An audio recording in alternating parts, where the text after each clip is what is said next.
Hello again, this is Michael from TOEFLresources.com, and today I want to talk about how to write a high-scoring TOEFL integrated essay. As you can see, this is the 2017 edition of the video.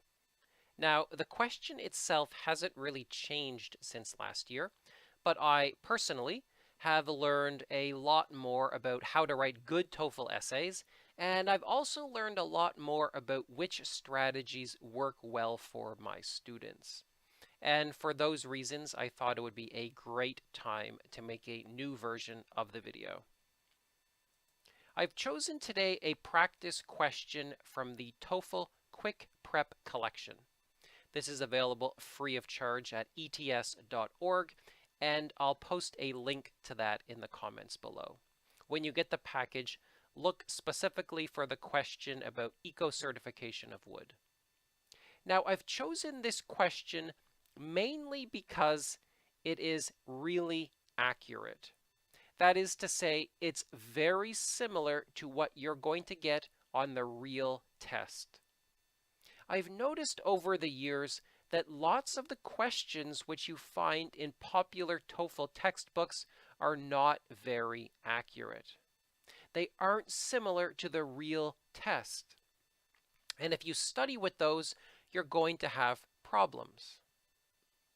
This question, on the other hand, is very similar to the real test, and therefore it's a great study resource. So with that out of the way, let's get started. First of all, I'm going to talk about understanding the question itself and then how to take effective notes. As far as the integrated writing question goes, there's a few things you need to remember. First of all, you need to remember that ETS only uses casting doubt questions these days. This could change, but it seems unlikely. If it does change, I promise I'll update the video right away. But some of you might be asking, well, what does he mean by a casting doubt question? Well, that's simple. This means that you get a reading that makes one argument, and then you get a lecture which makes an opposing argument. More specifically, first of all, you get an article. We also call this a reading. This reading begins with a paragraph that asserts its main argument. Next, there are 3 body paragraphs. Each of those body paragraphs provide a supporting point.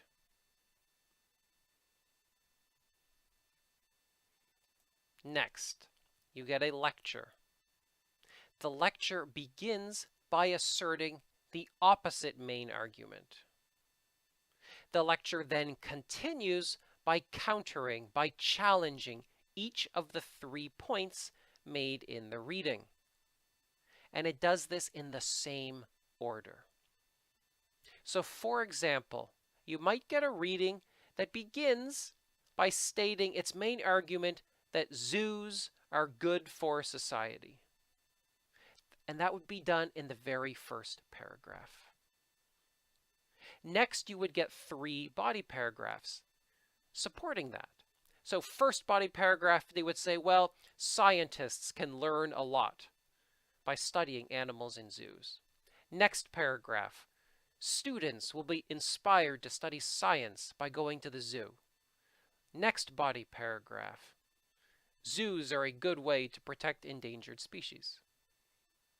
If that's the case, then the lecture will begin right away by asserting that zoos are not good for society.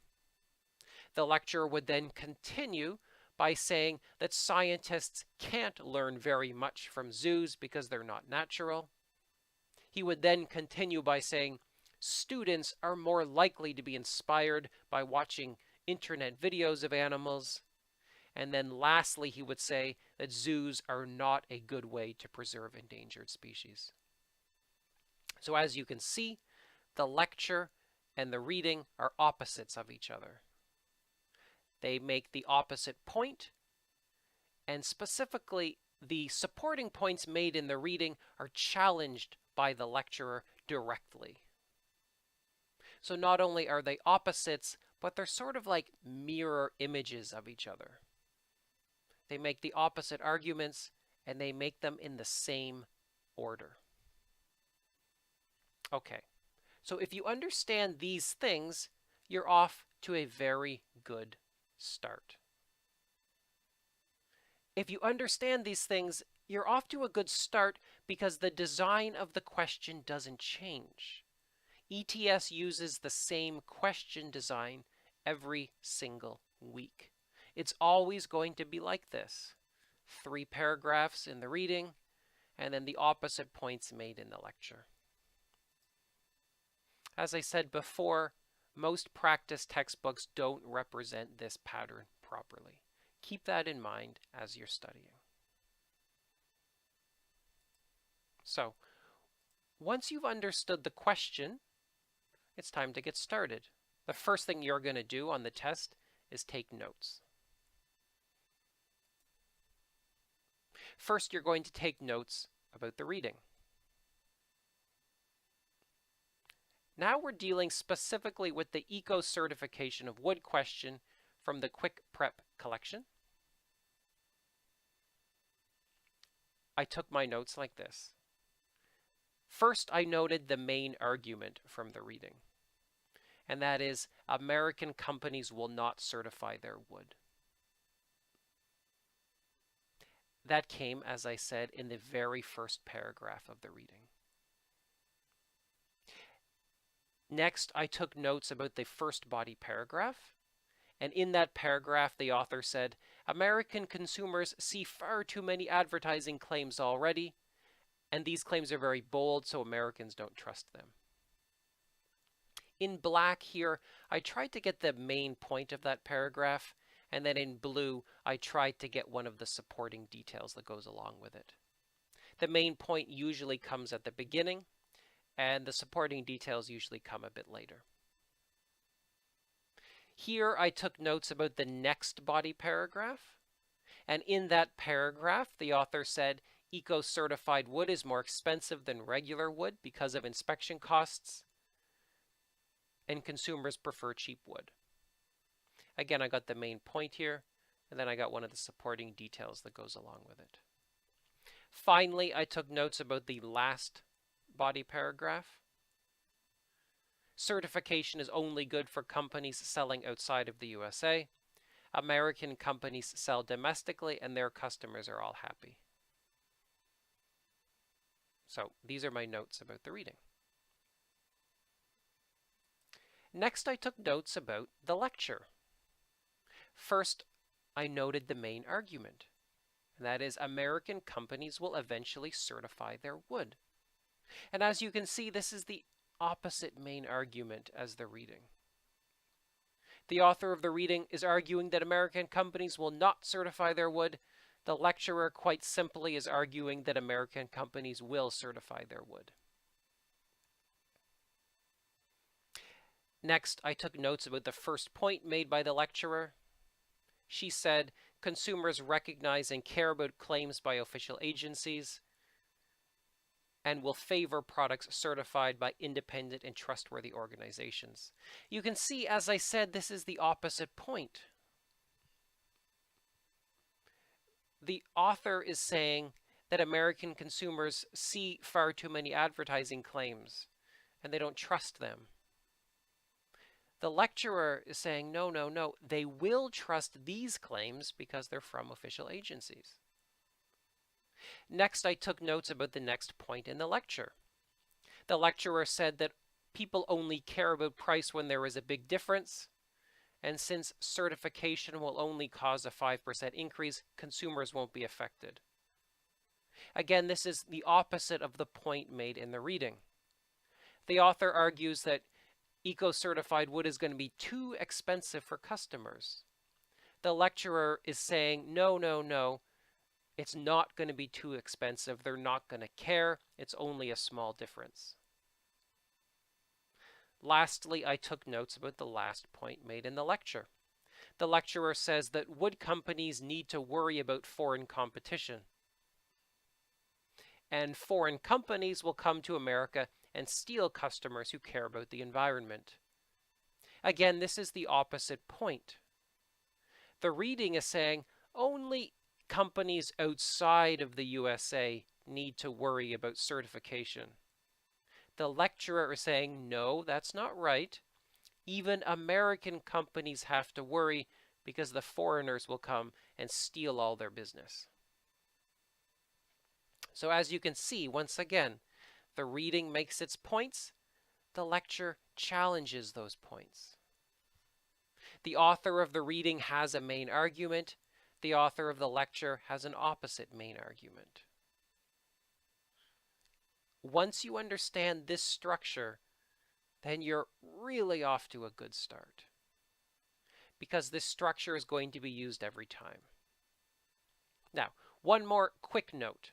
When I published the 2016 version of this video, a lot of the people in the comments said, oh gosh, teacher, I can't possibly take such long and detailed notes. That's impossible.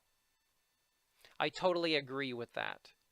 These notes are meant to represent a perfect ideal. You're probably not going to take such detailed notes. However, your objective should be to take notes that are as similar to this as possible. Do your best. Make this your ideal. Strive for it. You won't get this good, but hopefully you'll get pretty close. All right. Moving on. Now that we've taken our notes, it's time to actually write our essay. And the first thing we write, obviously, is our introductory paragraph. How do we write an introduction? Well, we use something called a template. A template is a pattern. It's a structure. A template is a series of sentences that you can memorize and use every time you write the independent essay. The template I want you to memorize is this. The reading and the lecture are both about something, which is something. The author of the reading believes that. The lecturer casts doubt on the claims made in the article. He or she thinks that. Just fill in the blanks. Let's put this into use. I'll read it out to you because I think it might be useful.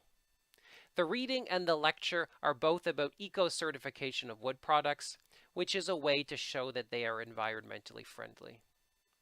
The author of the reading believes that American companies will not adopt this practice.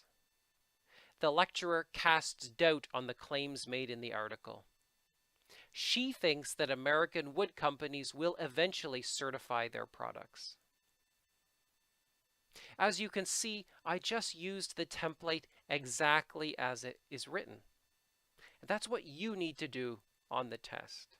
You need to use this template exactly as I've written it. A lot of the students will say, oh, teacher, won't I get punished for memorizing a template? The answer is no. I've been using a series of different templates. I update them every year.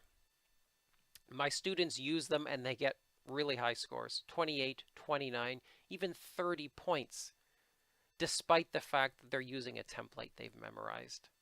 It doesn't matter. Go ahead and do it. It will help you. Trust me. There's a few things to remember about introductions, however. First thing, this template is somewhat long. You can shorten it if necessary. The body paragraphs are more important than the introduction, so if you need more time, write a shorter introduction. You could, for example, combine the last two sentences. Use the which is model to show off your comprehension of advanced topics, but don't use it if it sounds silly, as in, it's about a zoo, which is where animals are kept. That's not really necessary. You don't need to tell me what a zoo is. So omit that if necessary. Finally, Some of my students actually struggle just to use which is properly at all, so omit it if necessary. If you find that you're making a lot of grammar mistakes with that sentence, just take it out. It's not necessary.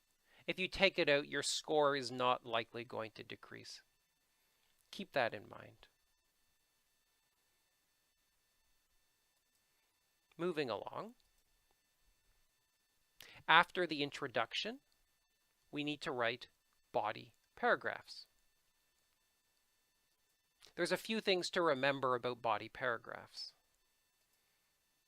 You're going to write one body paragraph for each point and matching counterpoint. So, the author of the article makes a point in his first body paragraph. The lecturer challenges that point. You put those together for each body paragraph. So that means obviously you're writing 3. I want you to present these points and counterpoints in the same order as in the sources. Don't mix up the order. The lecture is the most important source. If you're going to shorten something, shorten your discussion of the reading. Your comprehension score is coming from the lecture. That's most important. Some of my lower level students will just write one sentence about the reading in each body paragraph. I teach 2, they write 1, they still do okay. So if you find that you can't write a really long essay, just shorten the amount you write about the reading. I hate to sound like a broken record. I truly hate to sound like a broken record, but again, many textbooks don't include true integrated writing practice questions, so the templates I'm teaching you today are not going to work. I'm sorry. Those textbooks really should be updated, but they're not. All right, let's get started with the first body paragraph. We're going to use a template. I really want to stress that these templates work all the time. Maybe you're writing an essay about certification of wood products. Maybe you're writing an essay about zoos.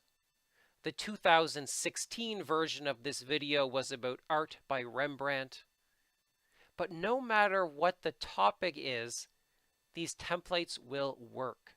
They are universal. I promise. All right. So the template for our first body paragraph goes like this. First of all, the author points out that it is mentioned that this point is challenged by the lecturer. She says, furthermore, she argues, and that's it. Now, in the first blank, you're going to put that main point from the notes. In the second blank, you're going to put that supporting detail. Remember how the notes were black and blue, and then in black was the main point, and in blue was the supporting detail? That's what you're putting in these blanks. And the same with the lecture. In the first blank, you put your main point, and in the second blank, you're putting your supporting detail. Let's put this into use with our practice question for the day. First of all, the author points out that customers will likely ignore such a label. It is mentioned that many products are now given special labels, so shoppers no longer trust them. This point is challenged by the lecturer. She says customers actually do pay attention to claims when they are made by official agencies. Furthermore, she argues that Americans will be enthusiastic about products that are endorsed by a trustworthy organization. As you can see, again, I've used the template exactly as it's written in my paragraph. That's what you should do as well. One more little thing that I want to point out. This is new for the 2017 edition. I've underlined the conjunction so. I don't want to turn this into a grammar lesson. I'll make a separate video about that. But I've used so to create a compound sentence. I just want you to remember these terms because According to my research, if you use compound sentences in your essays, the sophistication of your grammar will increase and your score might increase as well. Conjunctions like so, and, but, for, nor, these are something you're going to want to include if you feel comfortable doing so. But again, I'll make a different video about grammar on the test at a later date. Now, let's go to the second body paragraph. How do we write it? Well, we use another template. This template has a similar structure, but I've changed the verbs, I've changed the transitions a little bit. Here it goes. Secondly, the author contends that the article notes, the lecturer rebuts this argument, she suggests, she elaborates on this by mentioning that. Once again, here I'm writing about the second body paragraph in the article, and then I'm writing about the challenge from the lecture. I'm putting my main point, I'm putting my supporting detail here. My main counterpoint and the supporting detail here. Let's put that into use. Secondly, the author contends that it costs a lot to have wood inspected, so certified products will be more expensive. The article notes that American consumers are strongly motivated by price and will choose products that have not been certified. The lecturer rebuts this argument. She suggests that customers do not care too much about small differences in price. She elaborates on this by mentioning that certified products will only be about 5% more expensive, which will not affect the purchasing decisions of buyers. Once again, I've just used the template as written to write my body paragraph. I really want to stress that templates are going to work no matter what you're writing about. The design of the TOEFL is very formulaic. If you can master the templates, if you can completely understand the structure of the questions, you're going to do very well. I'll also point out again the compound sentences I created. All right. Finally, the third body paragraph. How do you think we're going to write it? I don't know. Oh, I do. It's a template. Once again. Finally, the author states that. The article establishes that. The lecturer, on the other hand, posits that. She puts forth the idea that. I've shortened the template a little bit. This is a 4-sentence template. It's basically the same, but I've combined these sentences here. I think this just gives you a little bit more sophistication in your grammar, and hopefully it will increase your score a bit. Let's put that into use. Finally, the author states that certification only makes sense for companies that sell products outside of the United States. The article establishes that American firms sell most of their products domestically, and their customers are happy with their merchandise as it is. The professor, on the other hand, posits that American businesses should be afraid of foreign competitors. She puts forth the idea that foreign firms could flood into America and win customers by selling eco-certified wood to people who care about the environment. I don't think there's much else to say. I've used the template to create my last body paragraph. That's how you do it. That's the end of the essay. You've now written an introduction and 3 body paragraphs. If you do the same thing on test day, I think you're going to do pretty well. I think you're going to get a good score. There's a couple things I'll mention here for you to remember that are important. You could write 3 sentences about the lecture. If you're a very high-level student, just add 1 more sentence. It could help your score. Don't switch into the past tense. Don't use the lecturer stated. I don't think the past tense is appropriate for this kind of essay. It's probably not a big deal, but stick with the templates as I wrote them. Write about 300 words for a top score. I teach my students to write between 280 and 310. 300 is about what you need. You don't need to write more than that. You don't need to write a conclusion. It is possible to append one, something along the lines of, in conclusion, the lecturer effectively casts doubt on all of the claims and theories presented in the reading. It's not going to help your score, but a lot of my students insist that they must have a conclusion. So if you want one, you can use that. Okay, that's it. That is everything you need to know about writing a TOEFL integrated essay. If you want more of this stuff, I encourage you to check out our main site, which is TOEFLresources.com. At that site, you can read a text version of this lesson. You can also read our guides to the independent essay, to the reading and listening sections, and most importantly, our guides to all 6 of the speaking questions. You can also sign up to have your practice essays evaluated by me personally. If you sign up, I will check your grammar, I will tell you what you're doing right and wrong, and I will estimate your score so you know how you're going to do on the real test. Thanks for watching all the way to the end. That's always really special when somebody does that. And stay tuned to the channel because I will be updating more videos in the days and weeks ahead. Take care and bye-bye.